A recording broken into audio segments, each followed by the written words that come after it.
it looked like, despite how bad things were getting, it looked like things were going to get better. And then, Yes, sir, there she goes. It went about as bad as any of us could have imagined, and then it went worse. Hello and welcome to episode 237 of section 138. We promised ourselves last year that we wouldn't be here in the same spot talking about basically the same thing. And yet here we are. The Blue Jays have, I guess, one of the worst games you could possibly imagine at one of the worst times you could possibly imagine. And it all goes terribly. And here we are the morning after talking about a team that has blown the second biggest lead in postseason history, that has blown the biggest lead in postseason history for our home team, and is now not only going down in the record books, but going to be taunted for years to come by these videos. Jacob, Bryson, I'm not going to ask how you are because I know the answer to that one, but just give me a snippet of how you're feeling right now. The morning after, 9:40 a.m., about 12 hours after that. I don't I don't know where it ranks in terms of worst losses in franchise history, but it's got to be up there. I mean, especially in our lifetime, that might be the worst loss we've seen in our lifetime. And it's bad. And Jacob, out of all people, you will understand this the most because I'm just it's at a new low point when you're seeing comparisons to the Leafs. It's gotten to that point in terms of collapses. I don't think any of us really know how to explain what happened, but I mean, it was 8-1. I think we were all feeling pretty good at some points. And then we know what happened after that. And here we are, I guess, yeah, like you said, 12 hours later. And I think the worst part about it is the feeling that you got to start over now. You got to go through the entire process of the offseason. You got to go through free agency, arbitration, all that stuff, spring training, and then we got to go through this again. So yeah, it sucks to know about that. It feels like, if to me, I know it's still kind of for the fresh in the moment, but to me, it's a failure of a season, unfortunately, just because of the expectations this team had, and to come out of this losing 2 games, not winning 1 game, haven't won a playoff game technically now since 2016. It's rough, and it's going to take me some time to get over this one. yeah, that's got to be one of the worst games I've ever witnessed in person. And I know you guys laugh that I don't go to that many games in person, but somehow, uh, somehow I happen to see the worst games possible. But I know this is a Blue Jays podcast. We keep it specifically and strictly Blue Jays, but I'm a Leaf fan. I'm a Raptors fan. I am unfortunately used to this. And I said to you, Mark, yesterday jokingly, why couldn't I have been born in like LA or something and just happen to be geographically close to other teams that are a lot better? But Boston's the city where it's at, clearly. yeah, but that was probably the most unbelievable game I think I could have ever watched. And the fact that you're up 8-1 and then you're up 9-5, like you had this game in the palm of your hands late in the game. There's going to be a lot of things we have to talk about. I think the biggest thing we can discuss is there are a lot of what if moments, and who knows if some of those went right. If even one of those went right, we'd probably still be on the train getting ready for game 3. But I am I don't know how to describe it. I'm not mad. Well, I'm mad, but I'm not angry. I'm more sad, disappointed. I don't know. I'm basically I'm Yeah, not what I want to be feeling right now. I understand that. I think last night when I was writing up my post-game recap, it wasn't, I don't know, like it's not frustration. It's just like you're not like blue in the face talking about the Blue Jays and being pissed off that everything that happened. It's just like, I don't know, it's hopelessness. I think it's like you come all this way. These Blue Jays are supposed to be really good, and then you get to this point and you just, I hate to use a word, but you choke it. And here you are 164 games later, and we're in the exact same spot we were, whatever it was, October 3rd, 2021. And we're going to have to wait a year to find out if we end up in the exact same spot in October 2023. And it just seems like, speaking as someone who isn't a diehard fan of the Leafs, I don't experience this all that often, but it feels like we're falling into a cycle. And I know it's only 2 seasons. I know this team is very promising and all that kind of stuff, but it just, I don't know. It's a feeling of hopelessness right now, and the fact that we have to wait 127 days until pitchers and catchers report to do this all over again and hope that the result is different. I think that's the most painful part of this. And yeah, I don't know. I guess we can talk about a couple of those moments. Not that we want to, but here we are, and it's our job, so we're going to do it. The first of which comes in the 6th inning. The Blue Jays are up 8-1, and they have 2 outs. The bases are loaded. Bases loaded with none out. Kevin Gausman gets 2 outs. So there's 1 out left to get out of the jam, and John Schneider pulls Kevin Gausman, puts in Tim Meza to face Carlos Santana, who is better against left-handed pitching than Carlos Santana. Or I guess Tim Meza throws a wild pitch, 1 run comes home, and then Carlos Santana hits a home run, and that's 4 runs coming home in that inning. And that's kind of the beginning of the end for the Blue Jays. It's 8-5. The Blue Jays score again, but we all know what happened after that. Lots of criticism of John Schneider for making that decision, for pulling Kevin Gausman in that moment, for the timing of the switch too, because there was a left-hander before Carlos Santana, but you let Kevin Gausman stay in to pitch against the left-hander, and then you take him out to pitch against a guy who's better against left-handers. A lot of people criticizing that decision. I'm curious if you guys are in the same boat, if you treat the decision with the same amount of disdain as a lot of fans do. Let me hear it. This is a complicated one. So here's the thing. I don't think that this was the sole reason why the team lost. It was the beginning of the end, but I don't think that you can pin this game on John Schneider at all. But here's the thing. If you're going to let Kevin Gausman face one lefty, get to the second out, let him face the third one. Like, he's clearly dealing, and it's 1 out. Like, I know one bad pitch and you're in the same situation, but I don't necessarily think that that was the right move. But from John Schneider's perspective, I do understand why he did it. You're looking at it, you're facing the top of the order at this point, or getting to the top of the order. And, Mark, you and I were discussing this, that at this point, It wasn't the top of the lineup, but it was like the heart of the lineup. Like, it was Carlos Santana. It was, I guess even then it was like Adam well, Frazier, you were Jared getting to, yeah. Kelenic.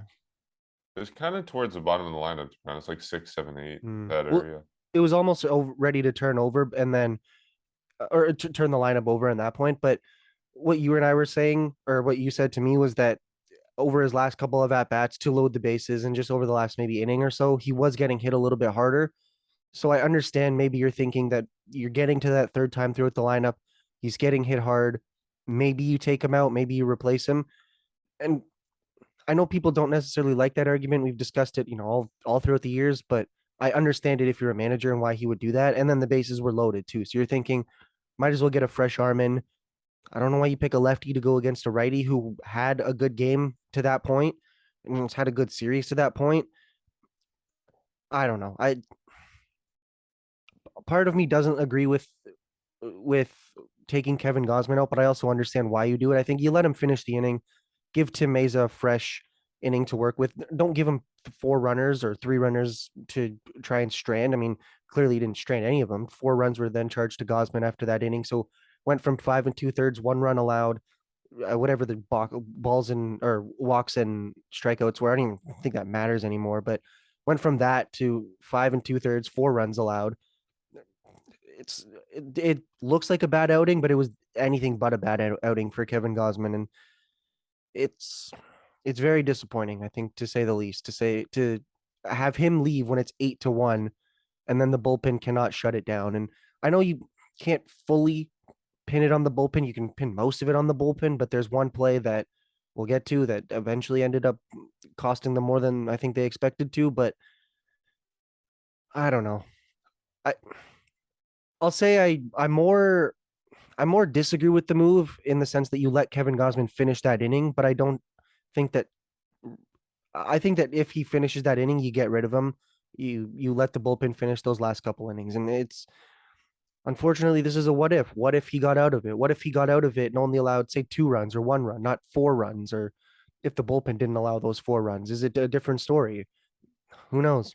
It's but I don't think that it's a thing to have John Schneider be on the hot seat. Like I know he's technically interim manager and he's not getting promoted yet or not or hasn't, nothing's been official, but this isn't like a Charlie Montoyo not putting in the right guy situation. That this is it's not a bad managerial move in that sense. It's just one that kind of makes sense, just unfortunately didn't work out for them. Yeah. I don't know. I just when he was pulled, I didn't like it at all. I had a horrible feeling about it. You just kind of get a little, I guess, nervous when you go into the bullpen. But the one thing that I think we've learned through John Schneider's tenure here, especially in the second half of the season, is he's very dependent on Tim Mesa, and that's something that's been very clear. And you know, it doesn't make sense to me either because I think Mark, you talked about it before Santana was up. The lineup already kind of turned over to left-handed hitters, and basically how Seattle structured their lineup in Game 2 was you pretty much have everybody from Adam Frazier to all the way down. I know Santana is a switch hitter, but basically you have Frazier, Santana, Kalenic, and then Crawford, all lefties. Like that's pretty much what they did. That is how you pretty much structured your lineup at the bottom. You can understand why he chose Tim Mesa out of any other reliever in that bullpen. For me, it's the timing that I had an issue with. You guys talked about it too. Kevin Gausman loads the bases, but first of all, before that inning anyway, and even it just felt like he was on his way to getting out of it. He was lights out. Like he was dominant. He did everything that the Jays needed to do to get through this game and potentially win the game. He outperformed Robbie Ray, and he was just dealing. I mean, his adrenaline was high. He was throwing 97. His splitter at the beginning of the game. Mariners hitters were not even touching it, and that's something that we haven't really seen at all this season because usually there is some contact with the splitter, even though it might be weak contact. The Mariners were missing at everything, and he was dealing, and that's why to me, like that's the guy you go out and get in the offseason last year. You pay him $110 million. I know, I know baseball's not managed the way it used to be. And I know that there's a lot of, data and stats and all that. But to me, like that's a moment where you got to leave your ace in there. You got to leave your guy in there. You got to let him get out of it, finish the inning. Perhaps Mesa comes out to a clean inning the next inning, because again, they had pretty much lefties the rest of the way after after Adam Frazier. Maybe it goes a different way for them. And then, of course, it doesn't make sense to me either because Frazier, Mark, again, what you said, was already a lefty. Like, it's not like Santana was the first lefty you saw. It was interesting. That's all I'm going to say on that one. It was very interesting. And I've right away didn't agree with it. And it was the beginning of multiple things to come. I think we're going to go in kind of order of certain situations. So I'll try not to branch off to the other ones just yet. I'll try and stay with this one. You got to leave Kevin Gausman in the game. You got to let him get out of it himself. Maybe you turn it over to the bullpen after that. But again, on the same time, even outside of John Schneider's hands, this was a bullpen that flat out, in general, didn't get the job done whatsoever. I mean, this is the only time I'm going to branch out. The only guy that really did his job was Jimmy Garcia. And then maybe Adam Simber did pretty good as well when he came on afterward. But other than that, I mean, you have Anthony Bass, who you get at the deadline. Dennis doesn't record an out. 3 earned runs. Jordan Romano, we love Jordan Romano. He comes in for what was it, almost a 6-out save at the or 6 outs pretty much when he first came in. He didn't get the job done either. And then, I mean, you can't ask much more from your offense putting up 9 runs. You can't ask much more from Kevin Gausman. As much as John Schneider maybe didn't get the timing right of pulling out Kevin Gausman, you got to get the job done. Like you have to. And then we knew that this was a problem going later in the game and we had Chris on who was pretty much telling us about the Mariners bullpen. Even though the Mariners bullpen was shaky, the Jays bullpen still isn't quite there with the Mariners one. And the deeper that game went on, you knew the Mariners had the edge. And that was what was frustrating because the offense did everything they could to get to Robbie Ray beforehand. They had the lead and you let it slip away through your fingers. And then for Carlos Santana also, I mean, this was the guy that pretty much tormented the Jays in that July series in Seattle. I mean, if you want to look at his game log, then game 1 against the Jays on July 7th, 2 for 4 with the double. Game 2, he didn't have much going on. Game 3, 1 for 3 with a home run and 2 RBIs. Game 4, 2 for 3 with 2 home runs and 3 RBIs. This guy, for some reason, just destroyed Blue Jays pitching this year. And I don't know if that was a factor in terms of maybe overthinking it, maybe over managing. I know I've seen that term a little bit. Maybe John Schneider was thinking a little bit too much about a guy in particular with Carlos Santana, what he's done against this team this year. But to me, I know there's some people that don't think that was, you know, a major issue pulling out Kevin Gausman, as much as they're probably in the minority with that. But you gotta leave him in there and get him out of the inning. He was already on his way, like you said. He blows the bases basically, and then after that, he was on his way to getting out of it. He strikes out a couple people, but then you pull him. I did not like it at all, and I didn't expect the lead to be blown, of course, when he was pulled out of the game, but I don't think anybody was. But you just there's no way anybody had a good feeling about that. I mean, one of his first pitches, the wild pitch, like you guys said, and then the 3-run blast. And then you knew it was just going to be back and forth the entire way. And it kind of went back from being, I guess, a certainty to winning to kind of a coin flip. And then at the end of the game, we know how the Mariners got ahead in the 8th inning or whatever the heck it was. I can't even remember if it was the 8th or the 9th, but Yeah. that's just my sense on it. I like that Kevin Gausman's the guy you go out and get. You got to let him get out of the inning before you hand it off to the bullpen. I don't know. That's just what I was thinking. Yeah. Was it the wrong decision? Yeah. I mean, you look at what's going on in that situation, not only the timing of it with the lefties and all that sorts of stuff, but also just the fact that Kevin Gausman got himself into a mess. And then you could see, I don't know if you could actually, if it was like a tangible thing, but like, those like big game moments where players just kind of meet the moment. And it seemed like Kevin Gausman was doing that. He had bases loaded, none out, and he just started pitching his ass off. He struck out the first batter. I think the second one was a pop out to Vladdy, if I remember correctly. And all of a sudden you're thinking, okay, he's gassed. He's at 90 some odd pitches, but this is his inning. He's going to get out of it. You have a 7-run lead, so you shouldn't be too worried. Worst case scenario, you pull him after he gives up a home run and you still have a 3-run lead. So let him finish the inning. He's figuring it out. And then I think the big thing that I actually wanted Kevin Gausman to be pulled and out earlier so that Tim Mesa would face Adam Frazier. And I think I mentioned this to Jacob in the moment. That's what I would have done, because Adam Frazier is the lefty. Yeah, Kevin Gausman gets 1 out, but he's still shaky. It's whatever it was at that point. 3rd time through the lineup, they're getting to him. If you're going to pull Kevin Gausman at any point in that inning, pull him after the first out so he can face Adam Frazier, the lefty, Carlos Santana, yeah, switch hitter, blah, blah, blah, and then Jared Kelenic, the lefty. I don't understand why you would pull him after he faces a lefty only to face Carlos Santana, who has better numbers against lefties. It's just, you force Santana to his stronger side. It doesn't make any sense in hindsight. I don't think there's any way to make it make sense except for Bryson, like you mentioned. Maybe the Blue Jays were scared of Santana because of what he did earlier this year and they wanted a fresh arm. But even then, why would you force Santana to his better side? Force him to his weaker side by bringing in someone like Garcia, bringing in someone like Bass, even though obviously that didn't work out later. So I don't understand it, but I will say, in the moment, I thought this was going to be inconsequential. I was questioning the move in the moment, thought it was curious, but I didn't think it was going to matter at all. And I didn't think it was going to make an impact on the final score. So that's, I guess, where I differ from you, Bryson. I wasn't staring at that moment and thinking, oh, geez, there was a pit in my stomach. What are the Jays doing right now? I didn't think it would make an impact. I didn't think it would matter. I think you're up 8-1. I really wasn't looking at what reliever you bring in and why it matters, because you have a 7-run lead in 99% of situation. It's not going to matter who you bring in, because you got a 7-run lead. So I wasn't looking at it like that. I was kind of viewing it as it's all going to be inconsequential tomorrow, and the Blue Jays are going to be playing a game 3.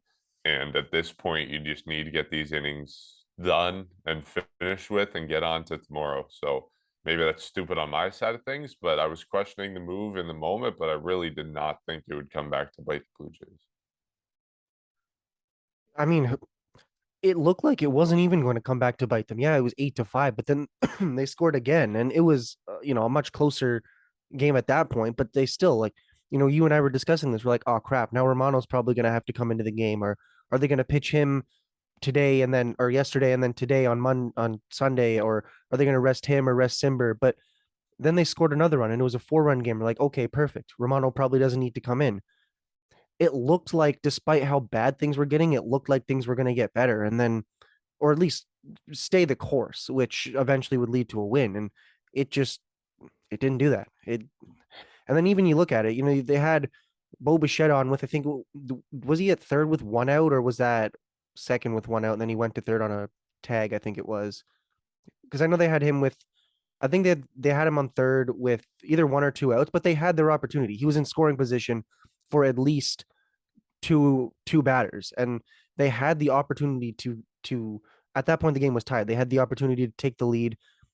They had opportunities all throughout the game, and I don't even want to blame the offense and say that, oh, it's your fault. Like, you scored 9 runs. We crapped on them in game 1 about how they didn't score a run. Like, well, I'm not gonna crap on somebody that just scored more than a touchdown in a baseball game. But it looked like, what I'm getting at is, it looked like things were still gonna get better. It looked like we were still gonna get a game 3, and it just didn't get to that point. And I'll give credit to the Mariners. Like, I know we want to sit here and be mad about how the Blue Jays blew it, and they did, but I don't know, maybe when you miss the playoffs for more than 2 decades, you're a little bit more fired up than I guess we expected them to be. And I know that's not really what we want to discuss, what we want to hear, so I'll just mention that and then get over with it. But it's it's going to be an interesting offseason, I'll put it that way. And something to remember, that this core that the Blue Jays currently have, it's not going to last forever. Like, we talk about all these young players and how they're arbitration eligible, their rookie deals are going to end soon. Well, those years are going to start coming up, and eventually you're going to get to the point where you're likely going to have most of this core, but who knows if some of these players are still going to be here next year or within the next couple seasons. So you're at the start of your competitive window, but the last thing you want to do is get to the times that you expect to get to, the playoffs, and then just not do anything with it. And I still like the way the team looks. Like, I still think it's a good team. I still think that they'll do well next season, but man, it's just it you look at Guerrero saying this year is going to be the movie. Like, it was a great season. I'm not going to say that it was a bad season, but to end on this note and to just have all these expectations and nothing come out of it, it's unfortunate. And you had that opportunity. You're at home. Like, you clinch the playoffs, you clinch top 2 seed, you clinch home field. You then realize, okay, it's Seattle.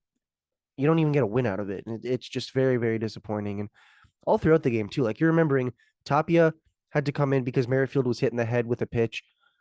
Uh, Obviously Springer had to leave. We'll get to that later. Like, this team was beaten up. Like, you're without Gurriel. That's like 3 outfielders that you're now not playing with. And they battled, but unfortunately the Mariners just, they outplayed them, and we had to witness them doing whatever the heck that circle thing was on the Rogers Center mound. And that was just, it's not fun. It's not fun knowing that it's on your home turf. And yeah, it's an absolutely brutal way to end that season. Yeah, like I don't give the Mariners as much credit as you do. Like, this game was the Blue Jays lost this game, and the Mariners had no business in winning that game, and that's what makes it even more painful. And you're right, Jacob. Like, this core is not going to last forever, but at the same time, it will be interesting this offseason, because like, what can they really do this offseason? Like, you look at what they have in terms of free agents, everyone's locked and other than obviously Ross Stripling and Jackie Bradley Jr. Like, you have the same guys coming back. All the other guys basically now we're getting to that point now in terms of all these guys. These guys are going to want contracts soon in terms of the young core. All these guys have arbitration. I believe pretty much everybody in terms of Bichette, Biggio, Simber, Espinal, Guerrero, Hernandez, Jansen, Kirk. Manoa's even in pre-arbitration. Tim Meza, Zach Pop, like all these guys, arbitration. But like, I don't know what they're like. I don't know what they can possibly do. I mean, the only thing that they can do really this offseason is obviously, I mean, maybe I don't even know. Like, it's just like the point is everybody's locked in. You're going to get the same team next year, other than obviously some outside moves that they will probably make. But that's where I kind of, I wonder how it's gonna go this winter. And then you going into next year, you got one more year of Teoscar Hernandez. Before that, you have to deal with that as well. And it's just, you're right. Like, the clock's ticking, and that's what makes it frustrating, because like, this is a window now where you have everybody locked in once again. And sorry, next year as well is the last year for Matt Chapman. Like, to me, I know it was a season of ups and downs. I know at times it was fun. I can't call this a good season in my books. I can't do it. Like, this was World Series aspirations. This was AL East aspirations. These were some people calling this 100 wins. And you get a 2-game, 48-hour playoff game, and you don't win one, and you blow an 8-1 lead at home. To me, I can't call this a good season at all. As much there was some fun moments throughout the year, of course, and you can't deny that. But there was also some really low points, and it was just a season of a roller coaster. But like, going back to what you said, Mark, like, let me make it clear and clarify. Like, I didn't think they were going to lose either from that game when Kevin Gausman was pulled. However, I still had a horrible feeling, and I still had a feeling that the Mariners were going to capitalize on some of these opportunities. Did I think they were going to completely blow the game? No, but it just, to me, I thought that was the turning point of the game. Like, Kevin Gausman's feeling it. The crowd's roaring. I know he got a massive ovation when he was leaving, but he wasn't ready to come out, in my opinion. And if I know he'll never admit it, but if you ask him behind closed doors, I guarantee he wanted no business of getting out of that game either. So I guess we're gonna kind of move on slowly and slowly. I don't want to try and branch off, because I know we're gonna talk about other points in the game. But I mean, interesting for the offseason, going back to what I was saying about you, Jacob. That is a good way to put it, because I told you guys basically what these contracts look like. Basically, the control. Ross Stripling's off the books. Do we see him back? I don't know. And then this team's going to have to upgrade. But the problem is there's so much money to, put into guys like Jose Barrios, Yusei Kikuchi, and everyone's really locked in for next year. So they're going to have to get creative if they're going to want to get better. And also, I don't know about you guys, but, and again, this is something because of it's a Leaf thing. So Jacob, you'll understand is the most. I hate the narrative about a learning experience. I cannot stand that word, or that whole narrative being thrown around the clubhouse. The Leafs said the same thing 5 years ago. The Mariners missed the playoffs for 21 years. What experience did they need, and what lessons did they need to do to sweep the Jays? I'm not here to talk about a learning experience. I just want to get that out of the way. I hope you guys agree with me. If not, let's just try not to mention it too much. Just for me, that is a massive pet peeve of mine. And I guess that's currently where things still stand. But I just want to make that clear to you guys. Did the late Jays learn stuff? Sure. Did they need to learn anything to be able to make a deep run? Sure as Exactly. hell not. Other teams are doing it with no experience at all. So yeah, that's a BS argument if you're using that as some sort of consolation for this loss. Um I guess the next thing, well, do you guys have anything to talk about, like, chronologically before that Bo Bichette, George Springer play? Bryson? This is a minor issue, but Yeah. when Whit Merrifield was pulled, any of you guys wonder why Jackie Bradley Jr. wasn't replaced instead of Tapia? I'm just wondering. I'm not saying it was the wrong move. I'm just wondering, did you guys also have that kind of thought? Yeah, and I saw that ball that kind of dropped in front of Tapia in left field. Um, Apparently, I forget what the exact percentage was, but I think he had a good percentage likelihood of being caught according to Yeah, Statcast. he didn't have a And good read. No. Tapia got, I think it was like a jump that was 2 feet worse than Major League average. So if you have JBJ, who this past year was top 10 defensive outfielders in Major League Baseball, if you have him in left field, maybe that ball gets caught, and maybe we're talking about a different situation today. It goes back to that if question. There's so many ifs in this game. If this goes right, if this goes differently, if this doesn't go wrong. And I think that's another one that we have to consider. If JBJ gets put in instead of Tapia, but then again, maybe they like the splits a little bit better. Maybe they like Tapia offensively, which is true. Tapia is a better offensive player than JBJ. So I don't know. And either way, at the end of the game, you're going to end up with JBJ and Tapia in the game because of what happened to Springer. So you're just talking about who you get more time out of in the field. I don't know. Yeah, maybe going back, you'd like to have a different take on it, but I think ultimately it didn't really make that much of a difference. See, the worst part is I don't think anybody expected this to make that big of a difference because they still had the lead at that point. Like it's not as if you're making like this pivotal moment late in the game where it's tied. Like it's late in the game, but you still have a lead, and it's tough. Like all these little things added up to some big things, but all these things just add up, and nobody expected them to lead to a loss, and it unfortunately did. So I don't know. The only reason why I'm not going to say that I'm too in disagreement with that move is just because I didn't expect it at the moment to be as influential as it was, and not to really blame Tapia for anything. Like he was that last batter of the game. It's not like nobody expects him to hit a 2-run home run. I mean, I would have loved it, but it's it's nobody expected it to get to that point. I think he was just expecting to play in the field and get ready to maybe play today. So it's tough. I don't really know what to think. I just given the fact that it wasn't expected to be a huge move, I didn't think that much was going to come out of it.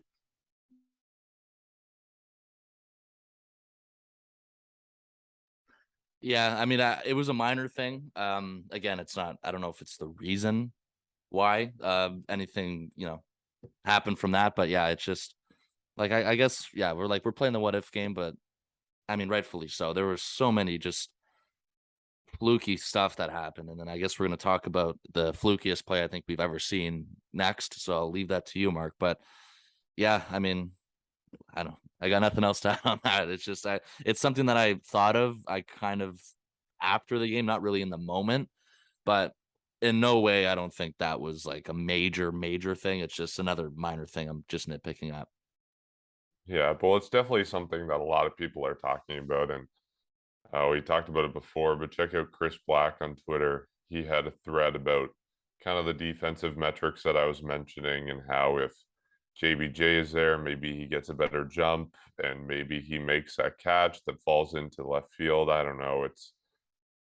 I don't view that as really something that made all that much of a difference, but here we are. Okay, so it's the big one now. It's the top of the eighth inning. The Mariners are threatening to get a leadoff double from Eugenio Suarez, a single from Cal Raleigh. So and Suarez comes around to score on that. So it's 9-6 Blue Jays. Mitch Haniger singles, Cal Raleigh to second, Adam Frazier singles, Cal Raleigh to third. Bases are loaded. And then the Blue Jays get a strikeout, and then the play, the collision, the play that I still really can't bring myself to watch. I don't know if I'll ever be able to watch it. Perhaps the worst moment on a baseball field that we will ever watch, and I hope that's the case because I don't want to experience anything like that again. JP Crawford bloops a ball into shallow center field. George Springer breaks forward, is sprinting full speed into the infield. Bo Bichette breaks on it, is sprinting full speed into the outfield, and they collide just as the ball drops a little bit to their left. Bo Bichette's forearm kind of clotheslines George Springer. Bichette rolls, is on the ground. Springer's on the ground. The ball bounces away. Santiago Espinal eventually fields it. And in the meantime, the base is clear and it's a 9-9 ball game. George Springer has to come out. He gets carted off the field. And I guess this is the play I have the biggest issue with in the game. Like I said, I have issues with the decision to pull Kevin Gausman, but I don't think it cost the Blue Jays the game. Maybe you make a different decision with Tapia and Bradley Jr., but I don't think it changes the game. I think this play is ultimately what this game came down to, and I think Bo Bichette is to blame for this. And I don't mean that in a vindictive way, like trade Bo Bichette, he's terrible, he's worthless to this team. I don't mean it in that way. I mean it in this play alone. Bo Bichette made an error in judgment, and it's his fault that it happened that way. Because anytime you're running away from the infield, you're running with your back to the play, with your back to the ball, that's not your play to make. It is whoever is better positioned for that ball, and that was George Springer. George Springer has a direct line to where the pop fly is going to end up. He sees it, he's tracking it, he's running full speed ahead, and he's got seniority in that moment. Not just because he has a better line on the play, not just because he's a veteran on this team, but also because he's the outfielder. Bo Bichette is the infielder, and this is 20, 30 feet from the infield. This is not Bo Bichette's play to make. And George Springer's barely full speed ahead. You can see in the video at the last moment that he kind of bails out or tries to bail out. Bo Bichette, it seems like he doesn't even see George Springer until he kind of tracks the ball as it's falling. And at that point, his forearm is out and it hits George Springer in the head. This is Bo Bichette's fault in my mind. He should have bailed. He should have been aware of his surroundings.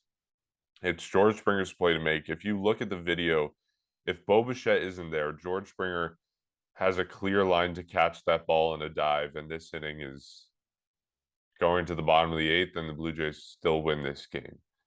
If Bo Bichette isn't there, the Blue Jays win this game in my mind. You can also make the argument on the other side that if George Springer sees Bo Bichette earlier and eases up and plays the ball in a bounce, then it's only 1 or 2 runs, and the Blue Jays still win this game.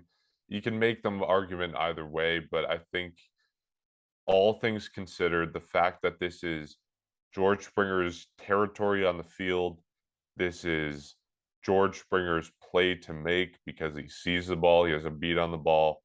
I blame this on Bo Bichette, not in a vindictive way, not in a go taunt this guy on social media and make him hate his life way, because none of us want that.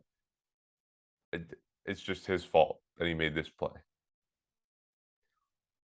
See, I'm quite torn on this. I agree that this is in the outfield. Like it's literally in the outfield. The outfielder should be the one playing it. I don't know if George Springer makes that catch though. That's the only thing. And I know that it's likely it likely is the case that he could catch it. You know, he has a clear path to it, but Also, this ball had off the bat, I think it was a 70% catch probability, which is just wonderful to think about. Yeah. It's just it's tough because there's 2 outs at this point. So the second that ball's off the bat, the batters or the runners are running, you know, they're going. And that's I think the primary reason why they were able to score. Like if there was only 1 out, even if this collision happens, you probably at most score 2 runs. You don't score 3. So runners are moving on the pitch no matter what. I think that it's Bichette's mistaken judgment, like you just mentioned, in going for that.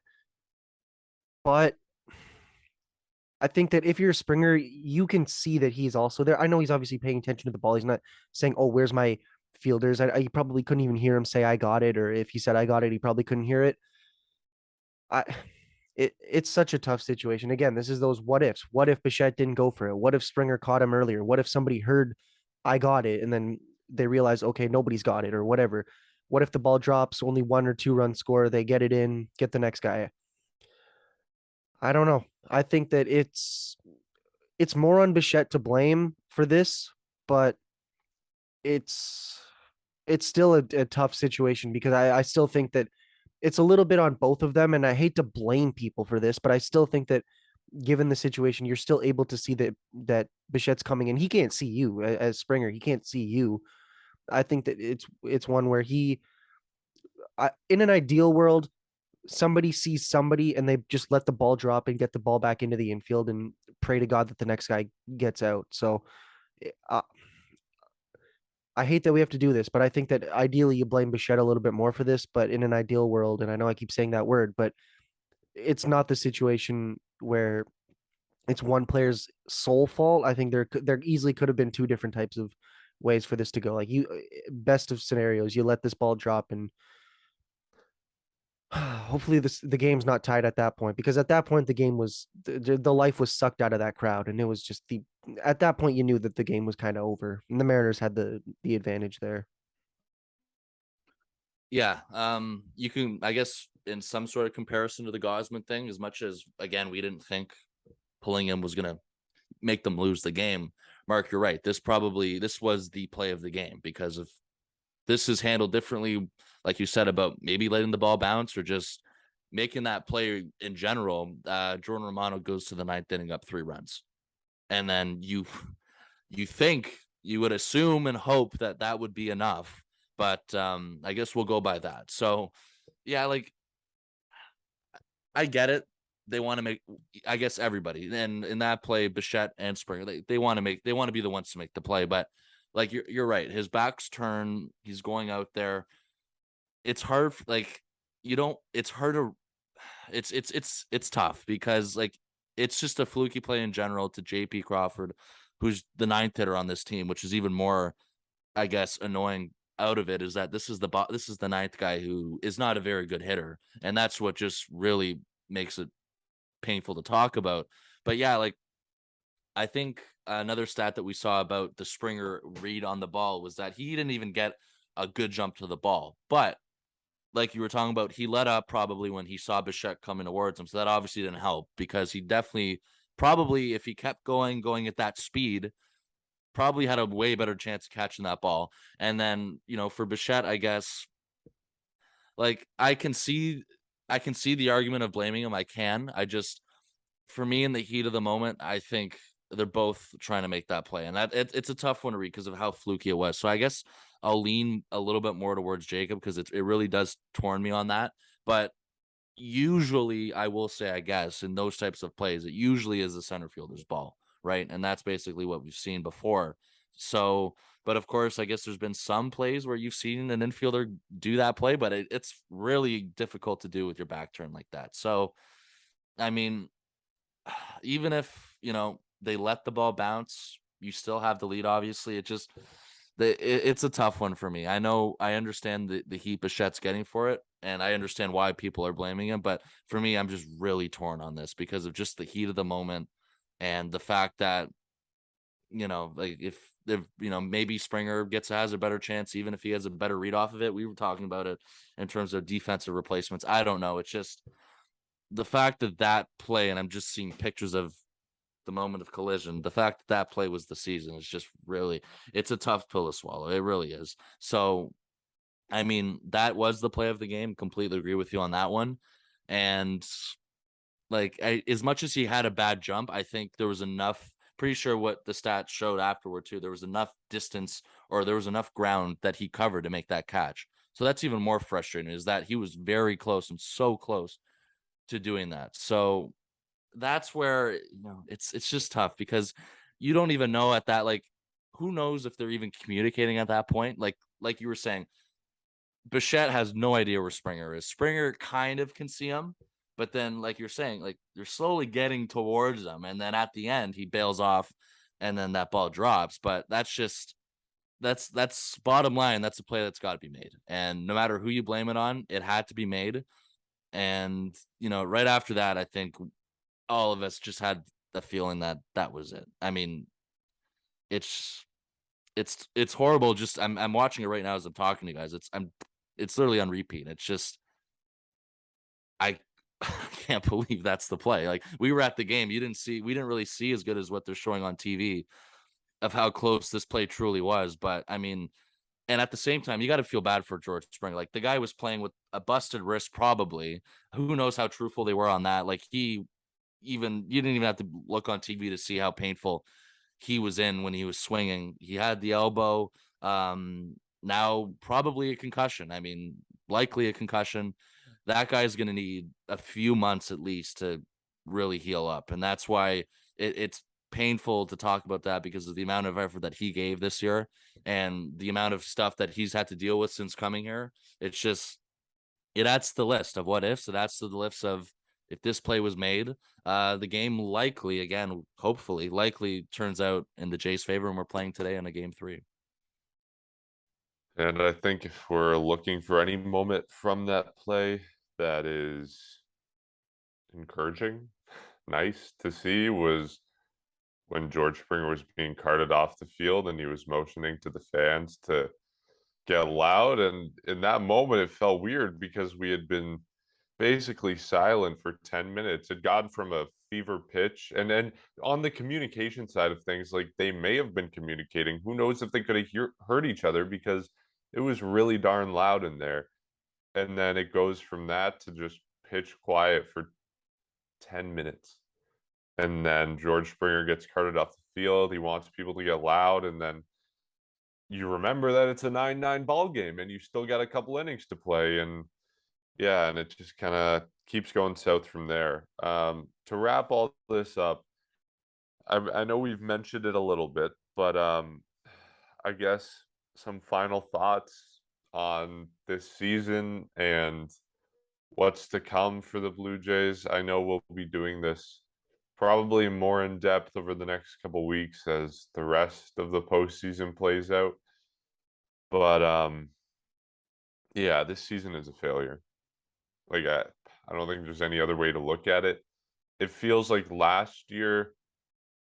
I don't know why this feels so different than last year, but I think expectations were so much higher, and not just like to get to the playoffs, but make a deep run in the playoffs. Like it seemed like last year the job of this team was to make the playoffs, and they didn't.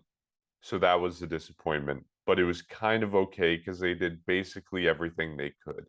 They played as hard as possible. They won all three of their final games. And it just came down to a game in Washington against the Red Sox. This season, the goal was to make a deep run into the playoffs, and it didn't happen. And it's not really anyone else's fault except for the Blue Jays. And I think that's why this stings so much more. Last year, it felt like a novelty. It was our first real exciting competitive season in a while. This year, it was a disappointment and it was a failure. And in terms of what's next for them, I don't know. I legitimately do not know how you go from the team you had this year and build it to a point where you can get past this stage. And maybe it is experience. Maybe it is that learning opportunity that we talked about. I I don't know. And maybe it's something as simple as the bullpen because we talked about this at the trade deadline. Like this team, this front office has failed to build a competitive bullpen where 29 other teams realize how you need to build a bullpen. It's not picking from the trash heap and getting guys that you hope are average enough to get you through the regular season. You need to go out and intentionally build top level talent in the bullpen and intentionally sign top level talent in the bullpen. And for some reason, this front office, year in and year out, despite their failures, seems to think that they can skate by with picking from the trash heap and getting average guys who are going to go out there and throw average innings. That's not enough. That's not going to get you into the postseason. That's not going to get you deep into the postseason. That needs to change, and it needs to change now. And I don't know why it hasn't changed already, but that's one of the failures of this season. They go into the trade deadline and they think they're fine just getting Anthony Bass and Zach Pop and Mitch White, who doesn't really come out of the bullpen at all. They think they're fine with those three guys. And that's the problem from this season. That's the big problem with this team. They think they can skate by with average relievers, and they can't. They can't. And that's something that needs to change this offseason. So that's what I'm looking for. I don't know. But besides that, it's like I I don't know. And if you don't do it next year, when do you do it? Yeah, you still have Vladdy. Yeah, you still have Bo. You still have these young guys. You still have Kevin Gausman. You still have Alek Manoah, but you miss Teoscar Hernandez. You miss Matt Chapman. And at that point, you're getting into a conversation of who do you pay and how much do you pay him to make up for this talent? So I don't know. I'm in a bad mood right now, but I don't know. I don't know. Yeah, I think you nailed it. I mean, this is a season where you were expecting a lot better than to get swept in a wild card series. And I mean, the regular season, I will say, was fun. It was enjoyable. There were ups and downs, but you don't play for the regular season. And like I said earlier, I'm a Leaf fan. You don't play for the regular season. Yeah, it's fun, but you play to get into the playoffs and you play to go deep into the playoffs. And this core is not going to last forever. maybe it will, maybe parts of it, most of it will still be here next season. But what this team has right now is the capability of winning a World Series. And I know I joke about that and like all Pirates or Padres, Blue Jays World Series last season, but I do legitimately and unbiased as possible as I can be think that this team can win the World Series, the team that currently exists. And to get swept on your home field, Mariners are a good team. I won't deny that, but you don't face the bad teams in October. You face the good teams. And if you want to be a good team, if this truly is Vladdy's house, you need to get the job done when center stage is right there for you. And it's part of me doesn't want to call it a failure, but I don't know what else to call it. Like the whole learning experience that was last season. Yeah, of course, learning is a lifelong thing, and you're still going to learn no matter how experienced you are. But you can't do this when people are paying you to do these things. When 50,000 people, 47 to be exact, are being there 2 days in a row, filling up the streets of Toronto, making the GO train an absolute mess to get on at the end of the game or before the game. Even when people are doing all these things, you need to be a lot better. And I think for next season, like, here's the thing: the expectations for next year are probably the same, if not greater, than they were a year ago. Thinking 2021 was whatever, 2022 is going to be a lot better. 2023 is going to probably have the same expectations. And you got to outplay those expectations at this point. Like, you need to get there. You need to go out and maybe it is on the front office. I don't know. I think you do need to go out and make a lot of moves this offseason, or at least some moves to get elite talent, which they did last season. Like, they got, but I guess now the elite talent needs to go into the bullpen. But I think my thoughts might change a little bit going into next season or going into the new year. But as of right now, this team needs to be better, and you need to be better when it counts. Yeah, okay, you win most of your September games. Bo leads the league in hits in September, hits like 430 or something, or 330. You need to be a lot better when the games matter most. And yeah, you can win 92 games, but if you can't win 2 games in October, you can't win 1 game when the calendar switches to October and the playoffs start, what's the point of it? And that's just kind of my thoughts. Like, you don't play for the regular season despite how fun it is. You need to win in October. I hope it wears off throughout the winter, but like you're talking about the expectations, which you're completely right about. It's slowly for me turning into show me in October now. And that's exactly what we have.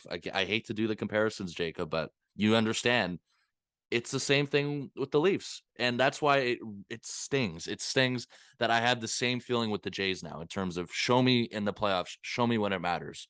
And I think it's a fair assessment with the expectations.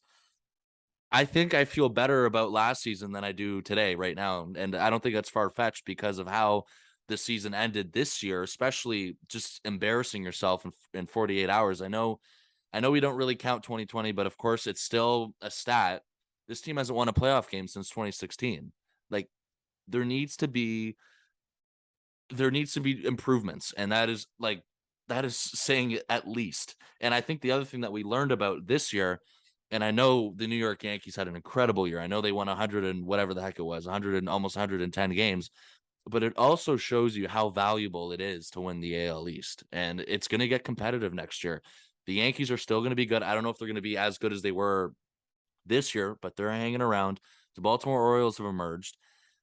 I know the Red Sox are going through, or they're going to, and of course they had a horrible season. I know they're going in a kind of an offseason of uncertainty, but Mark, you know this too, living or being near the Boston area, like they always find a way to bounce back after a rough season. Like, I know, like, their rebuilds don't take long, and I'm not saying they're going to be amazing next year, but like, you got 5 legitimate teams that are going to be competitive next year, and it just, to me, it showed, of course, under this, even with the new playoff format. I know it's a series now for the wild card, but it just shows you how crucial it is to get that bye. And that's the one thing I learned from it. Of course, you want to win the AL East. And for me, like, it's next year it's going to be probably another fun regular season. It will be. But at the back of my mind, it's still going to be there, I think, in terms of show me when it matters, show me in October. And the fact that you got to, when I said at the beginning, you got to start over, you got to go through everything again. Who knows what they're going to do? I said it about halfway through about the contracts, about how everything's lined up. Everyone's locked in besides Ross Stripling and Jackie Bradley Jr. if they want to make significant changes, I don't know if they will. Of course, you got to believe in this young core still, but there probably still will be some changes outside of that. They got to get creative because of the amount of commitment that they do have, and the clock's ticking with some guys, but they got to get creative. I don't know what they're going to do. Like, this is probably an off season, as much as you can lay out what they got to do and everything. The fact that everything is so locked in right now with these guys, I really have no idea where this is going to go. And this might be something that we kind of get a better read on once the offseason officially begins. But as of now, I think like it's pretty crazy too. If you want to talk about the trade deadline, like Anthony Bass is really good. And I know that's not what you're saying, Mark. I understand. Like, I know what you're trying to say in terms of they needed to do more. And I mean, like, we got a lot of heat for that back then. And I was sarcastic as heck about Mitch White. And the fact that it turned out like I don't usually like to pump my tires, but the fact that I was actually right about that and he was a complete disaster and this team didn't have a fifth starter for the second half of the season, basically, or for the last month, like that's concerning in my opinion. So I guess if you want me to give you some kind of stuff to expect, a legitimate fifth starter. I know Nate Pearson's going to be hanging around next year. I know Ricky Tiedemann watch is kind of already up and going. I hate to do this because this team should still be in the playoffs. I want to, and I think this is something I also still mentioned kind of halfway through the year. I think this team needs more balance. It's very right-handed. I think you get some lefties in there. I think it makes this team a lot better. This is, of course, just some early wish list. And of course, I mean, you can never stop improving this bullpen. That's got to be a priority, of course. But they're going to have to be creative of what they do. I don't know if there's a trade with one of the main guys. If you're me, I can't rule that out. I don't know. I mean, as much as we love Teoscar Hernandez, he's got 1 year left. I don't know if they're going to be able to pay him. I know Lourdes Gurriel Jr., he's another guy that's kind of always kind of floated around here and there. I don't know. I mean, I can't rule that out in terms of anything with those guys. Kind of, as much as they're in the core, they're not Vladdy, they're not Bo. You know what I mean? So that's why I got no idea what to expect this offseason. They're going to have to get creative if they really want to make a better team, as much as they do believe in this core. Yeah, it's going to be an interesting offseason for sure. And I think there's going to be some questions asked of Ross Atkins and Mark Shapiro and certainly John Schneider, although I mean, we haven't talked about this on this episode, but I can assume we're all pro Schneider losing the interim title and just being named manager permanently. I see both of you nodding, so I that's think he'll be back. encouraging. Yeah. I guess that's one positive for next season. You know what the managerial situation is going to look like. Not really in the mood for it, but if we're searching for positives next season, I gotta say I do think Mitch White will be better. And I've said this a lot, but I think he's going to actually be a part of this team who's I think he is going to become a solid starter for them in the years to come. And that's tough to say now. It's tough to see now, but I do think he has the potential to do that for the Blue Jays. I don't know. That's all the positives I got. There's not much more that you can say. It's grim right now, and it's going to take us a while to get over this if we ever get over it. And just like waking up this morning, Jacob, I think you mentioned this in our group chat. It like there was a 5 seconds of bliss where I didn't remember the game last night.